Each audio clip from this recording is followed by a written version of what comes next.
સુરતમાં વડાપ્રધાન નરેન્દ્ર મોદી દ્વારા દેશના લોકોને સોનાની ખરીદી ટાળવા માટે કરવામાં આવેલી અપીલ બાદ જ્વેલર્સ ઉદ્યોગમાં ચિંતા વ્યાપી છે।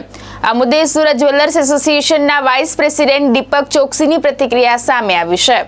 સુરતના જ્વેલર્સ વેપારીઓમાં વડાપ્રધાન નરેન્દ્ર મોદીની અપીલ બાદ ચિંતાનો માહોલ જોવા મળી રહ્યો છે। સુરત જ્વેલર્સ એસોસિએશનના વાઇસ પ્રેસિડેન્ટ દીપક ચોકસીએ જણાવ્યું હતું કે દેશ હિતમાં વડાપ્રધાનની અપીલને જ્વેલર્સ સમાજ સંપૂર્ણ સમર્થન આપે છે, પરંતુ આ નિર્ણયની અસર લાખો વેપારીઓ અને કામદારોની રોજગારી ઉપર પડી શકે છે તેવી પણ ચિંતા વ્યક્ત કરવામાં આવી છે।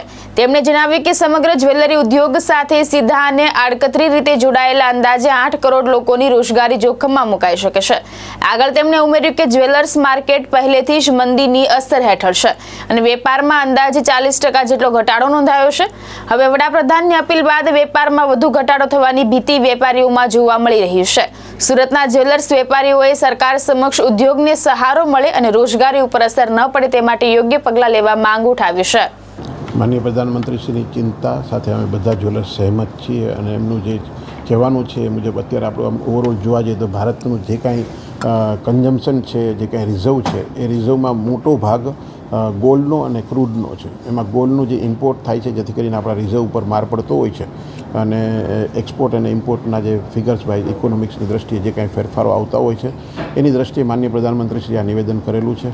અમે બધા જ્વેલર્સ એમની આ મુહિમ સાથે સંકળાવવા માટે ખૂબ જ રેડી છીએ, કારણ કે એમની જે વાત છે એ દેશભક્તિની વાત છે। આજે તો બધા લોકો આ સાથે જોડાયેલા છીએ, પણ સાથે સાથે અમને લોકોને એવું લાગી રહેલું છે કે આ ઇન્ડસ્ટ્રી સાથે 6 થી 7 કરોડ લોકો જોડાયેલા છે અને લાસ્ટ 2 વર્ષથી જોવા જાય તો ઇન્ડસ્ટ્રીઝની હાલત ખૂબ જ કફોડી હતી, કારણ કે સોનાના ભાવ સતત વધતા રહેતા હતા, ઘરાગીમાં સતત ઘટાડો આવતો રહેતો હતો, એટલે જ્વેલર્સમાં ખૂબ જ ઘરાગીનું પ્રમાણ ઓછું હતું।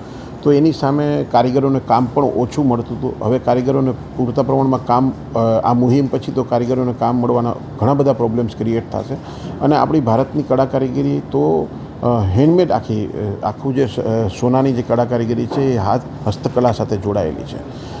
જેમ જ્વેલરી કાઉન્સિલે માનનીય પ્રધાનમંત્રીશ્રી અને ફાઇનાન્સ ડિપાર્ટમેન્ટમાં જેને રજૂઆત કરેલી છે મોનેટાઇઝેશન માટેની જે વાત છે કે એક લોકોનું સોનું પાછું લોકોમાં વપરાતું થાય અને આપણી ભારતના રિચ્યુઅલ્સ મુજબ દરેક પ્રસંગો ખૂબ સારી રીતના પાછા ઉજવી શકીએ અને સોના ચાંદીના દાગીનાનો ખૂબ વપરાશ થાય અને પાછું કારીગર લોકો બનાવે અને કારીગર લોકોને પોતાના ઘર પણ સારી રીતના ચાલી શકે એવી એક આખી એક સિસ્ટમ ક્રિએટ કરવામાં આવે અને જેથી કરીને કોઈ પણ જગ્યાએ ઇન્ડસ્ટ્રીઝને પ્રોબ્લેમ ના આવે, કોઈ પણ જાતના મંદીના માહોલ વચ્ચે આ ઇન્ડસ્ટ્રી ફરીથી સપ્લાય ન જાય, તો એવા પ્રયત્ન બધાએ કરવા જોઈએ।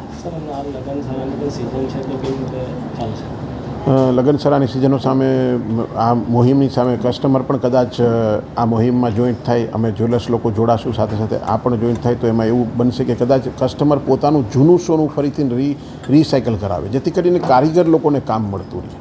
અમારા લોકોનો હવેનો મેઇન ઉદ્દેશ આ પછીના વર્ષનો એ જ રહેશે કે કારીગર લોકોને જો કામ મળતું રહેશે તો આ ઇન્ડસ્ટ્રીઝમાં જે હસ્તકળા કારીગરી જે માનનીય પ્રધાનમંત્રી દ્વારા જે વિશ્વકર્મા સ્કીમ દ્વારા લોકોની જે હસ્તકળા કારીગરી છે જેને પ્રમોટ કરવામાં આવેલી છે એ હસ્તકળા કારીગરી પૂર્ણપણે ચાલે પાછી, એવો અમે પ્રયત્ન કરશું।